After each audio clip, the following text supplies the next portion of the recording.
All right, so we know that the President has been consulting widely during this time of lawlessness and looting. We know that today he met with the leaders of various political parties, and of course concerns about food and fuel shortages were raised. The Minister in the Presidency saying just a little earlier that they will not allow that to happen. She also confirmed that there's 5,000 members of the SANDF trying to restore order. Well, let's discuss where we are now with Daniel Silke, political analyst and economist at the Political Futures Consultancy. Good evening, and thank you so much for your time.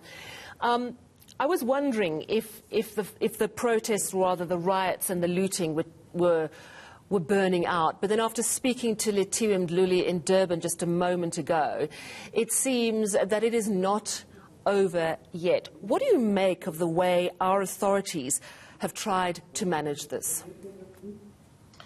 Yeah, hello, Sally. Thanks for having me. Look, I think that all of us have been witness through your station's outstanding coverage of the continued looting and lack of any kind of security presence as the looting has taken place.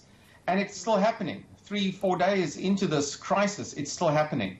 So clearly, just from the visuals that many of us rely upon to assess the situation, and taking into account the words of your reporters, it's clear to me as though we've been extremely deficient in putting security forces on the ground, whether they be police or whether they be the deployment of the SANDF in its limited capacity as we've had.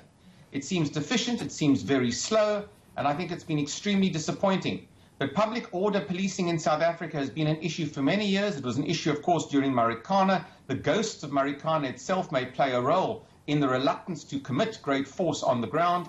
But when you look at the body count and you look at the cost of damage, really, I think we've been extraordinarily deficient, and the security cluster have a lot to answer for. Do you think we're at a point where we have to declare a state of emergency? Well, I think it's a very difficult issue, perhaps even for an analyst to prognosticate from a desk. And I think on the ground is really where you need to be.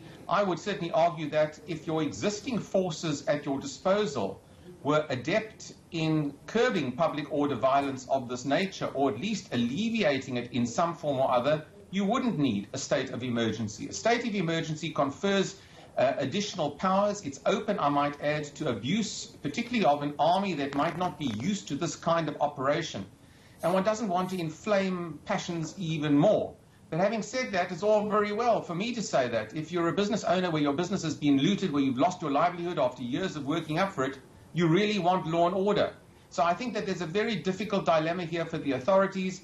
If I was to compromise on it, I would say, yes, a provincial state of emergency with specific conditions attached in terms of the ability of the security forces to perform their duties, I think is certainly feasible if this violence continues. If the threats continue as we've seen, then I think a review has to be made fairly urgently. What do you make of the end game here? There's been quite a lot of talk, even coming from government officials, that they strongly believe this was orchestrated, capitalizing on people who were open to looting or people desperate enough to loot. What is your sense? Well, look, I think an investigation will have to take place into this, along with so many other investigations in this country. But, my own feeling is that it does look as though there has been a deliberate destabilization of South Africa. Now, the economic plight of South Africans, the effect of COVID, hunger, and hopelessness certainly make it easier for those who wish to destabilize to really capitalize on this and to use people to these ends. And it really wouldn't surprise me, because it's remarkably coincidental that this should occur just on the same weekend, effectively, that Jacob Zuma was incarcerated. I would certainly, suspect that there is a political motive somewhere, but that the concurrent economic hardships that South Africans are facing really was just the spark to ignite a kind of mass hysteria looting that this might be. Many of those participating in the looting may have no inkling of the Jacob Zuma connection in any way, whatever there is of it. So I do think that multiple factors are at play. But when you look that cell phone towers, for example, have been vandalized, water facilities look as though they've also been potentially vandalized.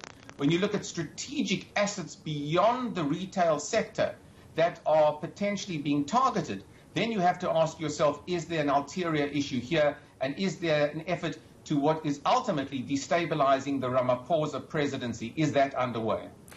Economically, we were already in a recession before COVID hit. That's knocked us even more. And now this, I mean, it's going into billions. I think I've seen some estimates of at least 15 billion rand. What would any kind of recovery from this have to look like?